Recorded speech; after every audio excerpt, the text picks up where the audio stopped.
I've got the one and only Kevin Nicholson joining me now on Darlo Radio.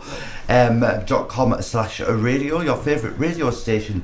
Good afternoon, Kevin. How are you? Good afternoon, Peter, and thank you for having me on. You're quite welcome. How's things going with you?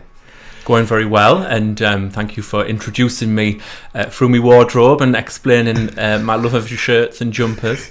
And they often mix over, so often I wear jumpers when it's too warm. So if it's a red hot summer's day, everyone always says to me, "You're not hot in that jumper." Yeah. And I always say to them, "Don't worry, it's cotton." And I don't know if that makes any sense to people, but there you are.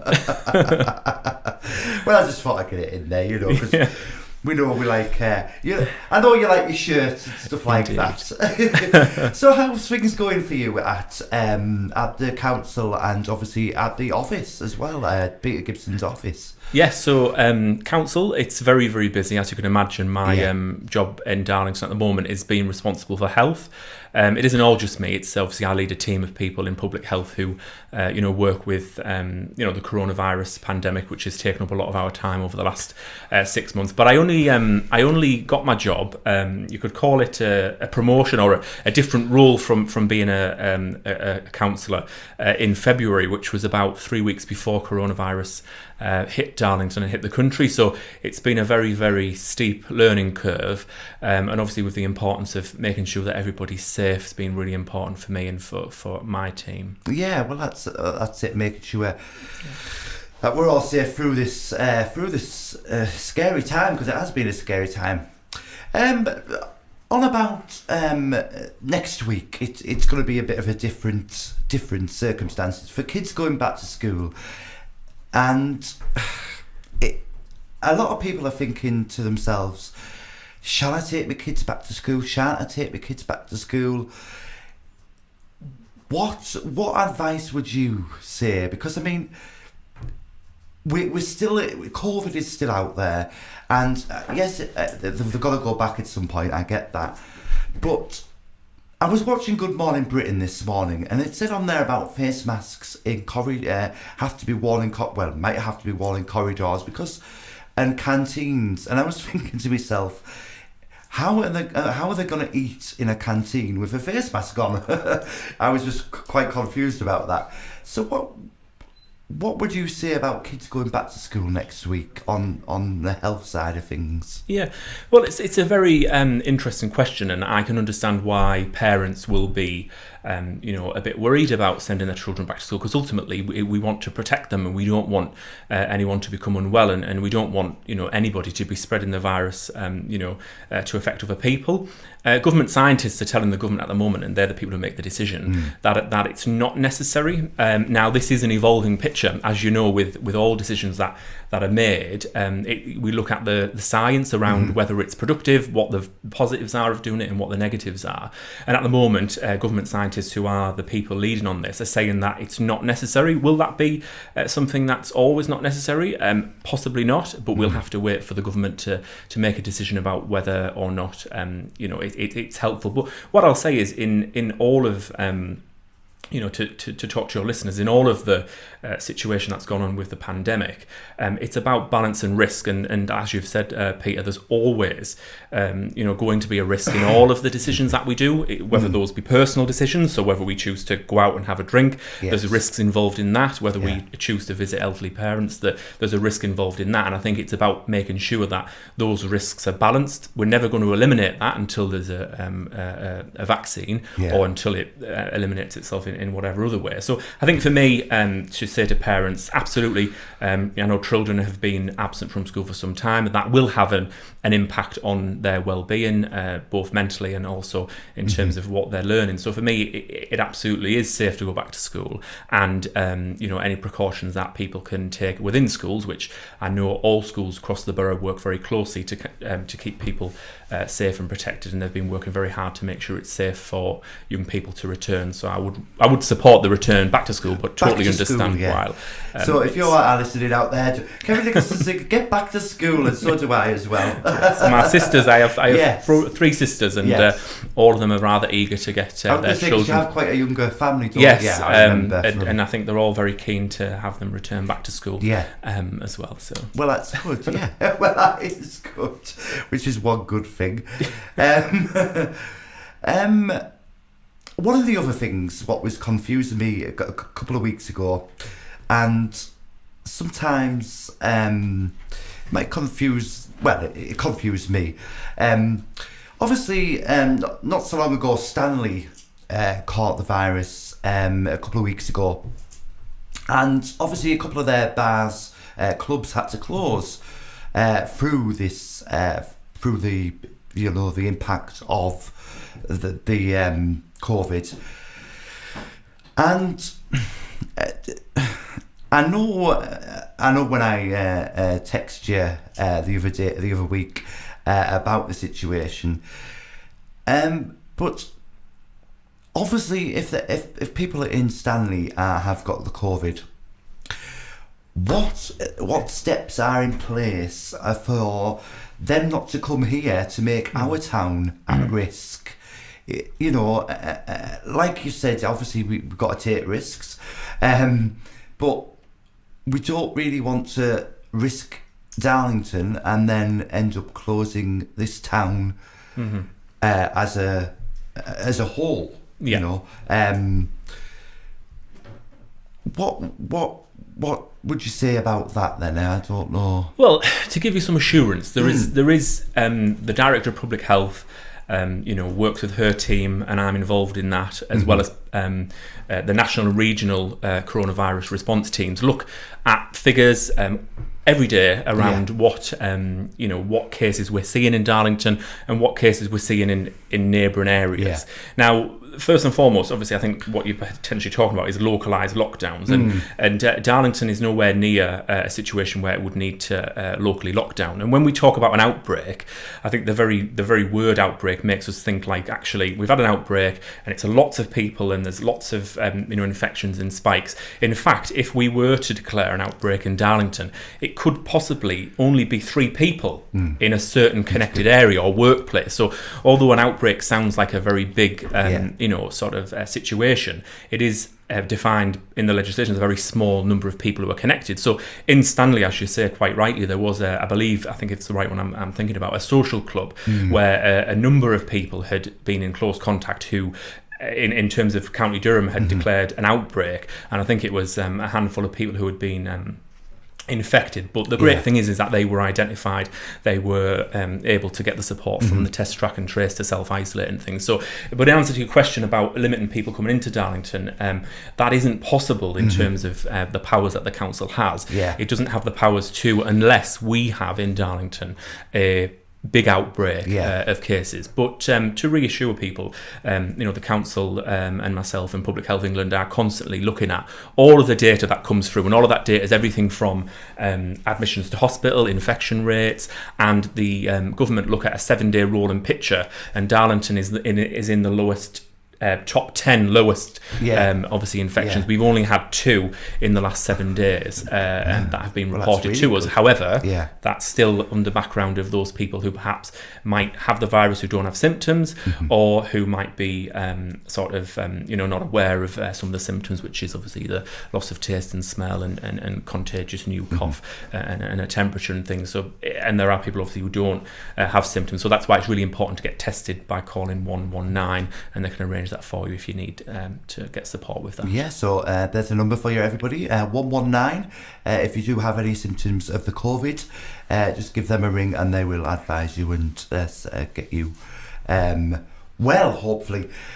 Well, I've seen you've been very busy posting pictures of roads. Yes. On your Facebook. I noticed that yesterday, I think. Was it yesterday or this morning, maybe? So I don't know. But of roads that have been resurfaced and stuff like that, which is brilliant, isn't it? Because Darlington roads have they've always had holes in them, haven't they, or bumps, indeed, or coming in or going out. Which is good that it's about time we had some kind of nice Nice Yeah, road well, services, isn't I it? represent Eastbourne, Right. which is a little bit misleading. It's actually Firth Moor. Right. Eastbourne is actually Banktop and Lascelles, Which but is I think Darien. which is Councillor Darren Wright's Yeah, area. So yeah. some people sometimes get confused when I say I represent Eastbourne, because they feel as though it's Eastbourne Park and the old Eastbourne School and all of those things. But it's not. It's Firth Moor, Geneva Road, up until the football stadium. So that's the area which, as a councillor, I represent. And obviously, in relation to the roads issue you mentioned, I have a what's called a pothole patrol campaign, whereby I go around and actively look at potholes and report them on behalf of residents of the council. And I think I never thought I'd get to the age of 32 and be so excited about when a road gets resurfaced. So Astoria Road is one other road that was really, really bad, and I'd banged on about it for so long. And then when it finally got resurfaced, I was heading off to work, but I was going a different way, and I thought, no, I'm going to be late for work because I'm going to detour and ride down the road on my bike, and because I do bike sometimes to work. And I was just so excited to be driving down this newly resurfaced road, and I thought, some people don't think you need to get a life, but when you've been waiting for something for so long and residents clearly care about it, it's making people happy, and it's about raising that as well, and Exactly. and councils across the piece should be doing that as well in their areas. Well, that's it. Yeah, hopefully Darian's doing it in his, and Ian. Doing it in his, and obviously everybody else is doing it in theirs. So how's things with you anyway? Are you getting good night's sleep and stuff like that, or is your mind working overtime? Are you still going out to enjoy yourself, or are you just stuck in an office all the time and going home, eating, going to bed, and doing it all again the next morning? Are you having a life yourself? Well, it's really, really nice to ask, and I think since February, and obviously with a new role, it has been very overwhelming. It's been very sort of very, very different when you are exposed to all of the information. So in January time, we were talking about having a handful of cases for corona in Darlington, and then we sadly were given the news in, I think it was mid-March, that somebody had died.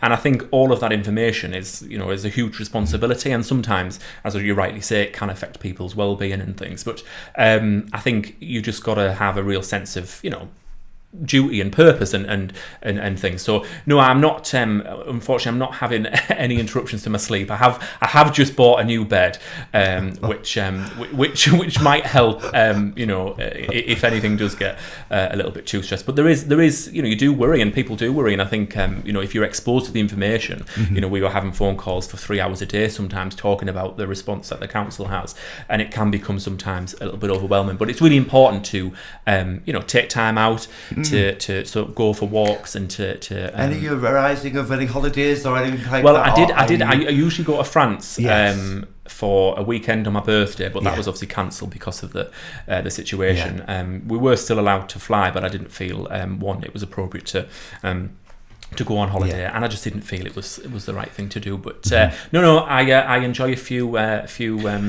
pints now and again to take my mind off things. Well, that's it. Why not? Why not? That's what it's about, isn't it? All within the guidelines. Within the guidelines, of course.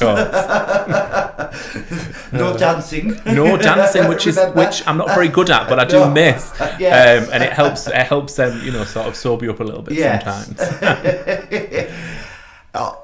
Have you been up to visit the hospital at any point? Have you popped up there? No, I haven't. No. I haven't been up to the Memorial Hospitals quite simply because I was on my new role.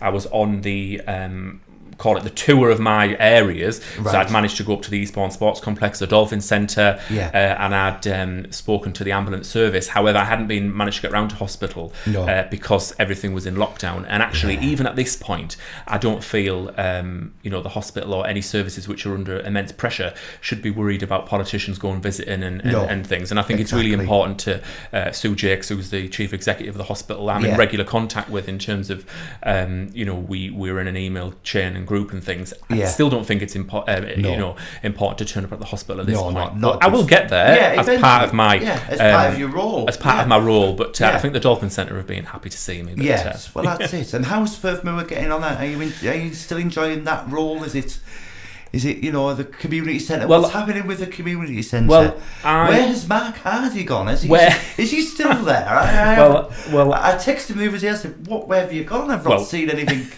on your posts. Yeah, I actually don't know the answer to that question. But what I do know is the community centre at the moment, because of what's going on, is closed to the public, and which is really it is still closed. It is really disappointing because we, the lifeblood of the community, and actually we couldn't do Firth Moor Live, which was really disappointing because I love to do that, and every year. We have some great times with doing that.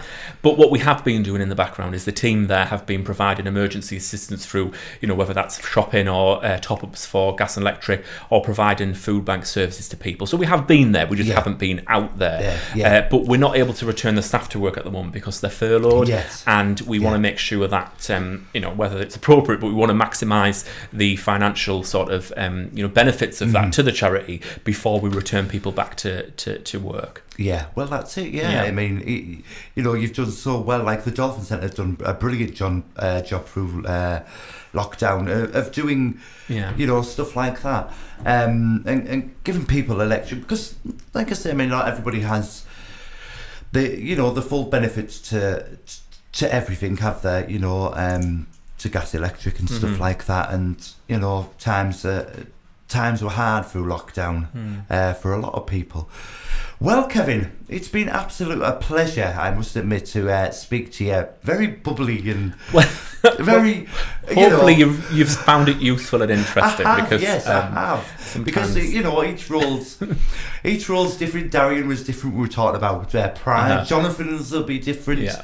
I'm sure Ian Bennell's will be different. Is Stephen Tate still? Stephen is a member of the council as well. Yeah. Is he? Where's he? Well, he represents the same area as me. So my area, we have 3 members of the council. Right. Which sometimes people get confused about. So we often, all 3 big personalities often have a little bit of a little bit of debate about what's best, and we usually settle it somehow or another. But what the thing to remember is, I think everyone's passionate about Darlington and wanting to make sure that we deliver success for Darlington going forward. And we want to see it grow and be successful. And I think just before we wrap up, it's really important that we support people coming out of the COVID situation, particularly with the isolation of older people and people's mental health and well-being, particularly our younger people. So there'll be a lot of work going on in the next few months to support with that as well. Well, that's it, because obviously the younger people have suffered as well, haven't they? Yes. Very obviously it was on the news and stuff about different things with kids and stuff, that they've suffered the mental health and stuff like that. So, we've just got to move forward, like you said, Kevin, and try and hopefully 2021 will be a better year for us. Yes, hopefully. Get rid of the face masks and get dancing again, eh? We'll do all that, hopefully. And have a pint in the boot and show at some point. Yeah. To do miss. Yes. I don't know where this. So, get me. So yes, it's been great talking to you.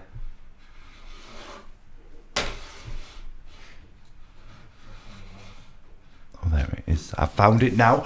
I can't believe that. I was just trying to find the switch there to switch us off. But never mind.